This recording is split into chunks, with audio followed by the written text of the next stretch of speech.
So let's talk a bit more about graphene. Now, graphite is loads of hexagon sheets, one on top of the other. If you remove one of those hexagon sheets, you get a single layer of graphite, which is called graphene. And in principle, it's basically hexagons surrounded by hexagons, surrounded by hexagons. But of course, there's always the edge where the bonding isn't really satisfied. So if you take, for example, one hexagon ring, you can imagine putting a hydrogen on the end of each of the atoms, and you end up with C6H6, which is benzene.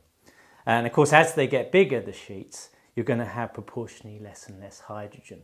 But in principle, every graphene sheet is probably one of these hydrocarbons. It's called a polyaromatic hydrocarbon, a PAH. Just to remind you how small these things are, if you put 3 million graphene sheets one on top of the other, it would only produce a crystal of graphite 1 millimeter thick.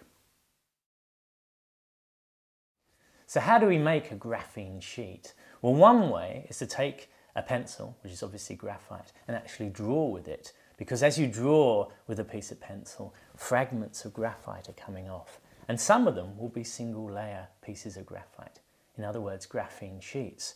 And I can show that, a very simple experiment that you can do. If you get a battery and you wire it up to a little LED, and on here I've got 2 metal contacts. And if I get a bit of metal, I've got a coin here, and I put that across here, it completes the circuit, and you can see that the LED lights. And that's because the coin's conducting, of course. Well, graphite is a very good conductor as well. So if I take the pencil and just go across it with the pencil here, I'm building up layers of graphite sheets, and you can see that the LED lights. And so if I take a rubber, for example, I can rub out some of these graphite sheets. Or I can use a bit of tape. Using the sticky side of the tape, I can remove lots of these layers, and you can see that the LED brightness goes down. And if I was very clever, and probably very lucky, I could probably get it so that there was just a few graphene sheets, and I could actually measure the electrical properties this way. And it sounds very primitive, and it is very primitive, but the actual researchers in the field didn't do anything that more complicated. What they did was they got a crystal of graphite, I've got one here, and with a bit of tape, you put that on the crystal, and actually you do this a few times to remove the impurities. There might be hydrogen and water and all sorts of stuff on the surface of the graphite. But once you've done that and you've cleaned it up, you take a fresh piece, put it on the crystal and pull it out. And actually what you've got is fragments of graphite picked up by the tape. Now if I bend this over, what we can do is we can then capture the graphite on both sides. And as we pull it back again, we can separate out these fragments of graphite and split them in half.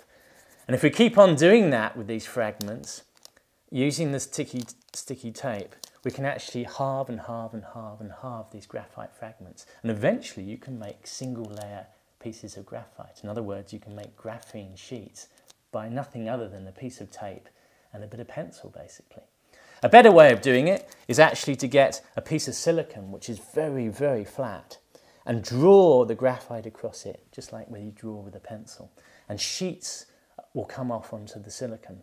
And with an optical microscope, it turns out that the multi-layer sheets, the pieces of graphite, look different from the single-layer sheets. And so just by inspecting it with an optical microscope, you can actually see the single-layer graphene layers with your eye. And then you can obviously separate them out and start doing measurements. So it's incredibly simple to make a graphene sheet. So why is graphene so interesting? Why did it win a Nobel Prize in physics? Well, it turns out that it really is a two-dimensional material. Most things in nature are three-dimensional. And because it's two dimensions, it affects the properties of this material in ways that we're only just beginning to try and understand. For example, the electricity flows through the graphene sheet much faster than in any other material. So it's got the best electrical conductivity of any material in the world. So that's the first thing. Secondly, we can in principle make them smaller and smaller because they're perfectly crystalline. All the atoms are packed together in a regular array. We can make very, very small devices out of this. Because they're small, the electricity passes across them quickly, and because the electricity goes so quickly anyway, we're going to be able to make super fast computers or transistors with this stuff, which probably take very little power. Now normally, the physics that describes solids is a thing called quantum physics, And there's all sorts of weird predictions that quantum physics has.